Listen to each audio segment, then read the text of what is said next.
धन्यवाद देतो। या ठिकाणी आमची 7 सावंत कुटुंबियाची ही मोठी गणेश मूर्ती व आमच्या पूर्वजांनी तांबोळीचे देसाई हे भाचे या ठिकाणी आणलेले आहेत।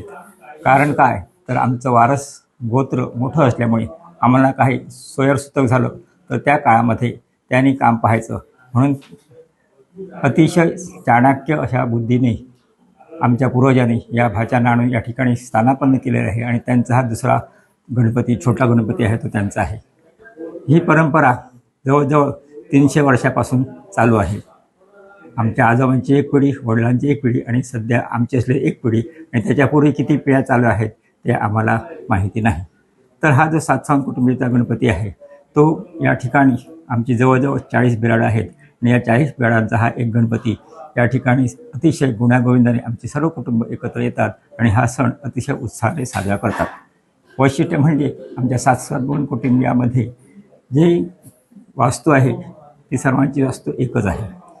तुळशी वृंदावन आहे ते पण एकच आहे आणि सर्व घराण्याचे सर्व जे धार्मिक कार्यक्रम आहेत, विवाह म्हणा, महालया आणि इतर हळदी कुंकू वगैरे हे कार्यक्रम आहे ते एकत्र या ठिकाणी साजरे केले जातात।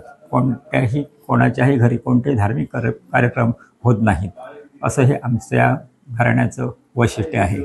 त्याचप्रमाणे या ठिकाणी हे देसाई बंधू आहेत ते देसाई बंधू मुंबईला वास्तव्याला आहेत, परंतु या 7 दिवसाच्या काळामध्ये ते या ठिकाणी सर्व भाऊ येतात आणि या वास्तूमध्ये त्यांना एक पूर्वजांनी रूम दिलेली आहे। त्या रूममध्ये ते येऊन राहतात, तिथेच 7 दिवस येऊन जेवण करतात आणि आमच्याबरोबरसुद्धा हे सर्व भाऊ आणि त्यांची जी छोटी खानी मंडळी आहे ती सर्व या कार्यक्रमाचा आनंद लुटतात।